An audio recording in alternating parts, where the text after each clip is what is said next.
We left her there. That's the part that haunts me. We saw her need, and we ignored it. The bathroom was crowded. It was hot. I was waiting for my turn at the mirror to put on lipstick. I don't know why I only see the scene from 2 angles, looking down out of the corner of my eye while I do my makeup, and waiting with my back against the wall for my friends to finish washing their hands. I don't know if she was a blonde, a brunette, or a redhead. I know that she was at the party. I think she was wearing an olive green jacket, but actually, I might have made up that detail.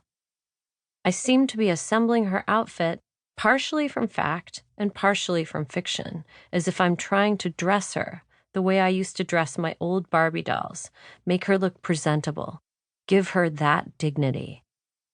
My conscience is a fantastic prosecutor. After so many years, only the damning evidence remains. I was there. I saw it. I did nothing. Fear is an exhausting emotion, and I was scared so often that first semester in college. It was overwhelming trying to find my classrooms in a maze of unfamiliar buildings.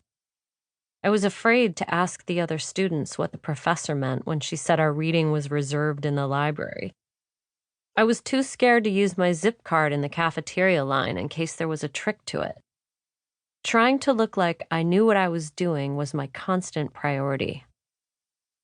Looking back, I feel compassion for my younger self. I was just trying to get by. I was only 18 and my brain was still forming. I have to have something to say to the jury in my defense. The truth is, I was happy that night. I had met some girls I liked, finally. They all knew one another from a private school in Manhattan. They smoked clove cigarettes and smelled like patchouli. They had boyfriends and were trying to set me up with a guy from their group. One by one, they each took me aside and whispered something nice he'd said about me. They raised their eyebrows when they spoke about him, like I was lucky. He wasn't my type. He was okay. I went to a movie with him a week later, and we sat silently in the theater waiting for the lights to dim, having nothing to say to each other, just breathing slowly, acutely aware of the proximity of our limbs. He was nervous, I remember, because he blurted out, "If you'd ever hit somebody over the head with a baseball bat, you'd never forget it."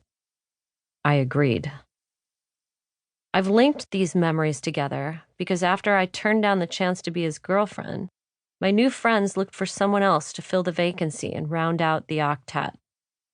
I didn't see them much after that, which was probably for the best.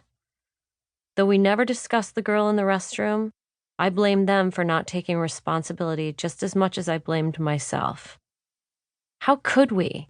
How could any of us who were there have turned a blind eye to what was happening?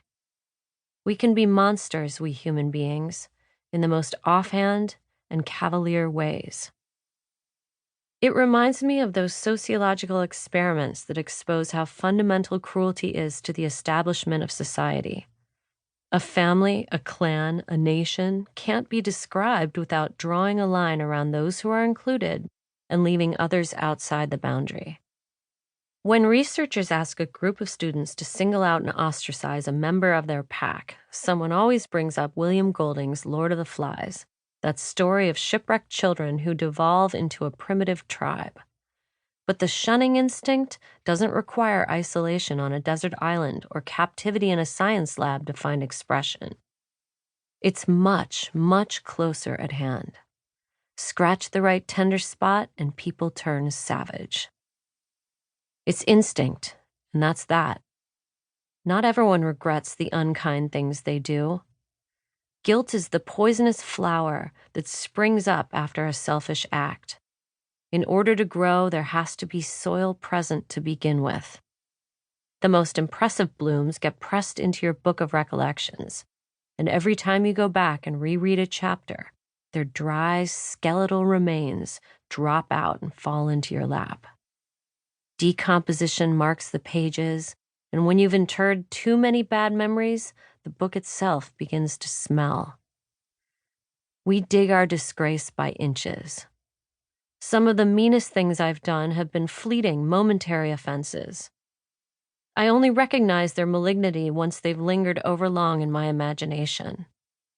The painter Ed Paschke used to say, they're the bugs that get stuck in your grill. I'd call them aftershocks of missiles lobbed from a safe distance.